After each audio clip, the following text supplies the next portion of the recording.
Maghahain ng paglalahad o pleading ang House Prosecution Panel kaugnay ng mga kautusan ng Senate Impeachment Court kabilang na ang pagbabalik ng Articles of Impeachment sa Kamara sa mga susunod na araw.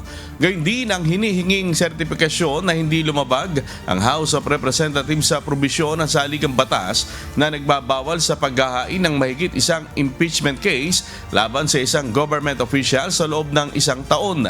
Ito ang inihayag ng itinalagang impeachment spokesperson ng House of Representatives na si Attorney Antonio O.D. Bucoy na mahigit 4 na dekada ng litigation lawyer.